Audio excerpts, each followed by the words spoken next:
এই পুলিশদেরকে শুধু পোশাক পরিবর্তন করলে হবে না, তাদের চরিত্র পরিবর্তন করতে হবে।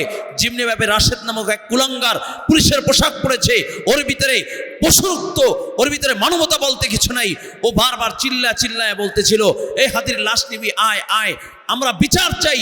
এই পুলিশকে অনন্ত বিলম্বে তাকে চাকরি থেকে বরখাস্ত করতে হবে এবং বিচারের আওতায় আনতে হবে। বাদজুমা যে দৃশ্য আমরা দেখেছি, আমাদের সকলের হৃদয়ে রক্তক্ষরণ হচ্ছে। এজন্যই কি 5ই আগস্ট হয়েছে?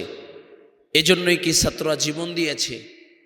ওসমান হাদি যে এই স্বৈরাচার ফ্যাসিস্টদেরকে বিতাড়িত করার জন্য, তাদেরকে দেশ থেকে তাড়াবার জন্য ফ্যাসিস্ট বিরোধী আন্দোলনে অগ্রণী ভূমিকা যার ছিল, তাকে শহীদ করা হয়েছে, প্রকাশ্যে তাকে গুলি করা হয়েছে, আর তার বিচার এখন পর্যন্ত হয় নাই।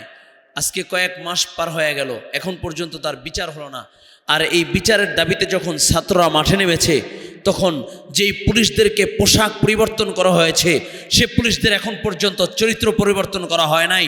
তারা সেই হাসিনার আমলে যেমনিভাবে ছাত্রদের উপরে অতর্কিত হামলা করেছে, যেমনিভাবে ছাত্রদের রক্ত ঝরাইছে, আমরা দেখলাম সেই জের ধরে আবারও ছাত্রদের উপরে আঘাত করেছে, আবার ছাত্রদের রক্ত ঝরাচ্ছে।